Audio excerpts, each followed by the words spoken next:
নমস্কার বন্ধুরা, আজ আমি আপনাদের নোটের শাক রান্না করে দেখাবো। যে রান্নাটা খুব সাধারণভাবে হলেও খেতে হয় অসাধারণ। আর এই শাক কিন্তু একদম পুষ্টিগুণে ভরপুর।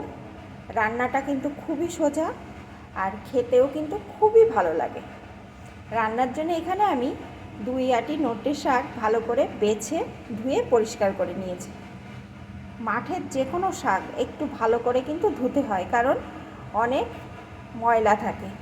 যেহেতু মাঠে শাক নিচেই হয়, তাই দেখবেন অনেক বালি শাকের ভিতরে থেকে যায়। তাই একটু ভালো করে বেছে যদি ধুয়ে রান্না করেন তাহলে কিন্তু ভালো হয়। তাহলে আসুন বন্ধুরা, আমার এই সাধারণ রেসিপি অসাধারণ কিভাবে তৈরি করি দেখতে হলে ভিডিওটি একটা লাইক দিয়ে ফুল ওয়াচ করুন। রান্নার জন্যে আমি একটা কড়াইয়ে সামান্য একটু সর্ষের তেল দিয়ে দিয়েছি। তেলটা গরম হয়ে গেছে। এখন এর ভিতরে আমি দিয়ে দেবো একটা টুকরো করে কেটে রাখা আলু, সাথেই দিয়ে দেবো পরিমাণ মতো হলুদ গুঁড়ো, স্বাদ অনুযায়ী লবণ। এখন আলুটা লাল লাল করে প্রথমে ভেজে নেব। আলুটা এখানে সুন্দর করে ভেজে নিয়েছি। এখন এর ভিতরে দিয়ে দেব একটু জল।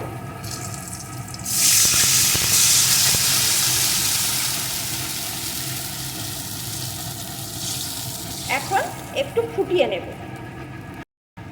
একটু ফুটিয়ে নিয়েছি। এখন এর ভিতরে আমি দিয়ে দেব 2টো চেরা কাঁচা লঙ্কা। সাথেই আমি বেছে ধুয়ে রাখা শাকটা এই জলের ভিতরে দিয়ে দেব।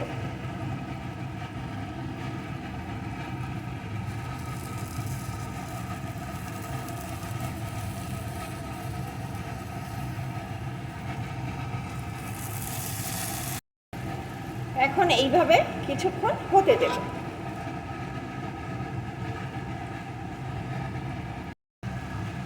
বেশ কিছুক্ষণ ফুটিয়ে নেওয়ার পর দেখুন বন্ধুরা, শাকটা কমে কতটুকু হয়েছে আর জলটা কিন্তু প্রায় শুকিয়ে যাওয়ার মতন হয়েছে। এখন আমি এই খুন্তির সাহায্যে শাকটাকে এইভাবে একটু ঘেটে ঘেটে দেবো। তাহলে শাকটা যেহেতু নরম হয়ে গেছে, এইভাবে ঘেটে দিলে শাকটা কিন্তু খেতে ভালো লাগবে। এইভাবে ঘেটে দেবো আর এই জলটা কিন্তু সম্পূর্ণ শুকিয়ে নেব। বন্ধুরা, আমরা তো এখন খাঁটি জিনিস খুব একটা পাই না, তবে আপনারা দেখবেন বাজারে কিন্তু এই নোটের শাক বিক্রি হয়। শহরের দিকে যে কোনো বাজারে পেয়ে যাবেন। অবশ্যই কিন্তু এই শাক কিনে এইভাবে রান্না করে খাবেন, দেখবেন খেতেও ভালো লাগবে। আর এই শাকে কিন্তু প্রচুর পরিমাণে পুষ্টিগুণে ভরপুর। গ্রামের দিকে তো এসব শাক আর কেনাই লাগে না। গ্রামের চাষিরা যেখানে পটলের মাচা করে বা ঝিঙে চিচিঙ্গা মাচা করে চাষ করেন, তার নিচে কিন্তু এই শাক এমনিতেই জন্মায়।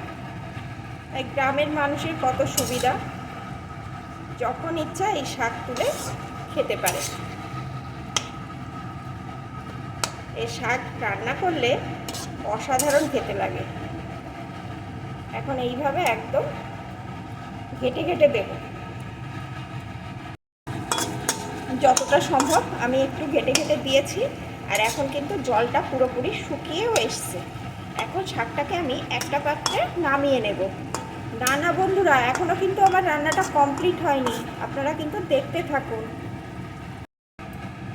শাকটা নামিয়ে নিয়ে কড়াটা আমি একটু পরিষ্কার করে আরেকটু সরিষার তেল দিয়ে দিয়েছি। আমি পুরো রান্নাটা সর্ষের তেলে করছি বন্ধুরা, আপনারা সাদা তেলেও করতে পারেন। তেলটা গরম হয়ে গেছে। এখন আমি এর ভিতরে দিয়ে দেবো একটা শুকনো লঙ্কা, কিছুটা পরিমাণ রসুন কুচি, একটু পেঁয়াজ কুচি। আমার ওখানে শাকের পরিমাণ অনুযায়ী আমি এই মশলাগুলো দিয়ে দিলাম। এখন এগুলোকে লাল লাল করে ভেজে নেব।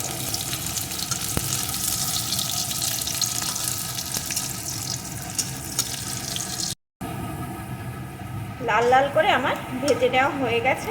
এখন আমি এর ভিতরে শাকটাকে ঢেলে দেব।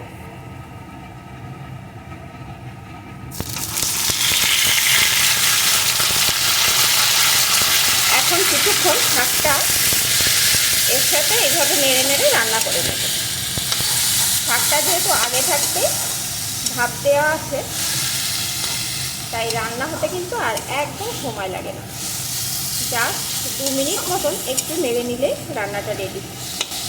বন্ধুরা, আপনারা যদি মিষ্টি পছন্দ করেন তাহলে এই সময় একটু মিষ্টিও দিয়ে নিতে পারেন, আর যাদের পছন্দ নয় তারা দেবেন না, একটু ঝাল ঝাল খাবেন। যেভাবেই রান্না করুন না কেন, শাক খেতে কিন্তু অসাধারণ হয়। আমি 2 মিনিট মতো নেড়ে নিয়েছি।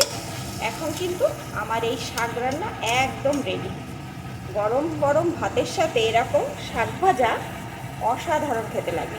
তাহলে বন্ধুরা, আমার এই শাকের রেসিপিটি আপনাদের কেমন লাগলো প্লিজ কমেন্ট করবেন। ভালো লাগলে অবশ্যই লাইক শেয়ার করে দেবেন।